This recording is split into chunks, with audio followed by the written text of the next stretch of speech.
all, we cannot charge an escalation as per the act. Now, that is where the challenge comes, because what you sold, you have to anyway deliver no matter how high the cost goes, the input cost. And as I see, crude going up, and I don't think it's going to come down to levels of $75, $80 a barrel in a hurry. And coal has gone up, and logistics cost, price, everything. So I think, your steel, cement, your tiles, your copper, your everything is actually going up. So if your input cost is increasing by about 30% on sold, it all depends on how much stock is sold at price X. If you still have a lot of unsold stock left, then it's good for you. But if you don't, then there's a problem. So that is where, the entire mathematics changes. Irfan, lots of questions for you. Lots of questions.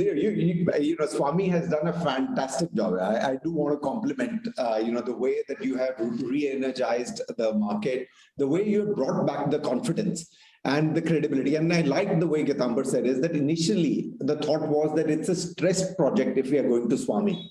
And the way that SWAMIH has dealt with this entire, initial reputation that it got and done away with. Today, it's become a big thing. As before the panel, I was saying is many of the schemes that we market, which are funded by you, by SWAMIH, the developer wants to put it outside. Huge hoardings that this is funded by SWAMIH, because that's the confidence that the home buyer gets that this will now get fully delivered. And you've sort of 108 projects approved. I want to start with two quick questions, Irfan. One, what's your criteria of SWAMIH? Second, where do you think we guys went wrong? What is the criteria of SWAMIH, and where do you think that many of the projects that come to you, 108 you have approved, you would probably have seen, about 500 projects. Where do you think that the equation went wrong? Anuj, let me take the second question first, right? Where did we go wrong? And, even as I point out things, let me be very upfront and say that it's easy to say with retrospective, in retrospect, right? So the fault lines were, all around, and real estate at the center, completely cracked as a result, right? It was the developer, it is the home buyer, it was the lending agency as well, all of which have contributed, right? So at SWAMIH, we've not done anything dramatically new or, in terms of the way we've approached funding. We've just followed two rules. One, we will try and, fund as much as possible. So it is, last mile in the truest sense. It is complete project financing. We won't be dependent on, the way the other pieces in the jigsaw fit together to be able to complete the project. So that's one big thing that we've done, which is dramatically different from how financial institutions have generally approached or had generally approached in the past. And the only reason we did it, honestly, is because, if we did the same thing, then how are we going to be different? To have different results, you have to do things differently as well. So that's one. The other bit that we've done differently is, one is to sanction, the other is to ensure that the expenditure is going directly into the project. Use the trust but verify principle. Trust the developer to partner with the developer so that the developer's entire focus is on construction. Yet have a PMC representative to ensure that what is being invoiced is what is being built, and then our team, which ensures that what has been cleared is similar to or in accordance with the technical due diligence that you had done at the start. And then do funding in the form of drip irrigation rather than just flooding the developer with this. So we go to the extent of funding of reimbursing vendors directly. We go to the extent of paying employees' salaries directly. We pay rental payments directly. So very little money passes through the developer's account, and there is it's not a statement of trust that we have in the developer. It is just a different approach to lending. It is lending that is taking care of reimbursements of actual expenditure that is happening at the project site, right? So this was not done in the past. This is, how one of the many mistakes that were committed. In addition to that, the fact that developers were, growing maybe faster than they should have. We didn't have a RERA-like regulation in the past. Home buyers have, in so many cases became aggressive enough to destroy the very product that they are buying, right? Through litigations and concerted activism at the site. Sometimes, that effort can be self-defeating. And we've seen that happen as well.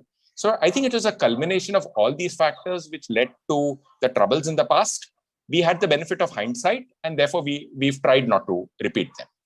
But Irfan, interesting, the way that you categorize it, that, it was developer, it was the financial institution, the lending financial institution, and it was the home buyer as well that was creating, an activism which led to a problem.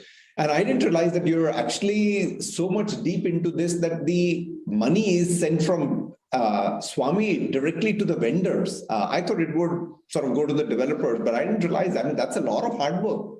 So that is probably the most important. We emphasize over and over again that we act as virtual CFOs for the project.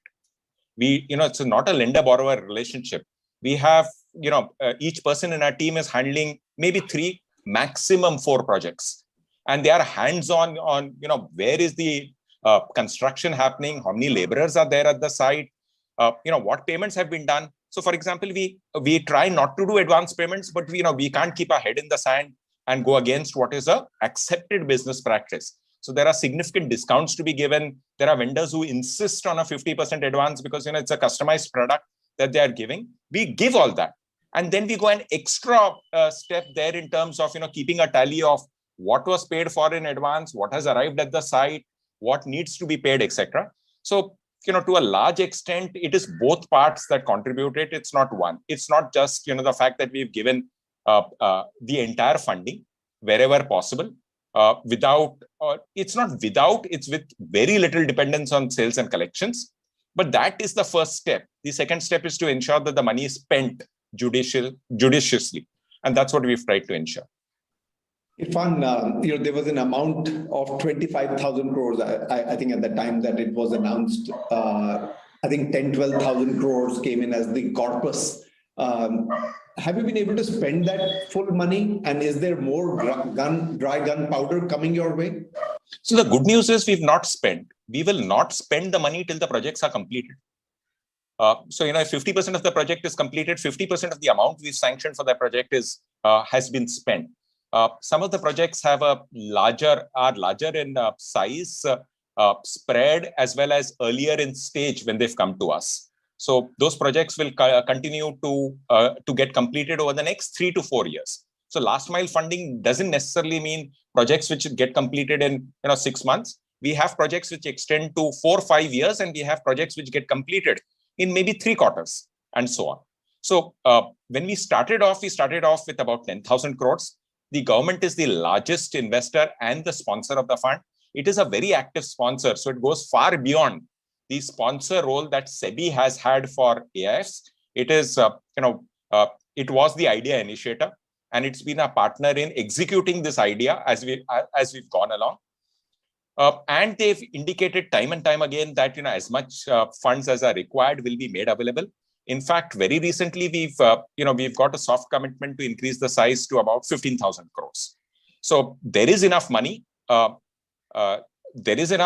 fact, the good news for the rest of the industry, and maybe the bad news for us, right, is the fact that everyone is as optimistic and like you've sounded right from the beginning, what you've heard from the panel members, and therefore the deluge of deals that we got in the first wave of the pandemic and the second wave of the pandemic, that has slowed down, right? That's one. Two, even the amount of capital we've deployed in some of the projects has been, is turning out to be lesser than what we had originally anticipated, because we had not taken the C factor into account, which is SWAMIH can act as a catalyst.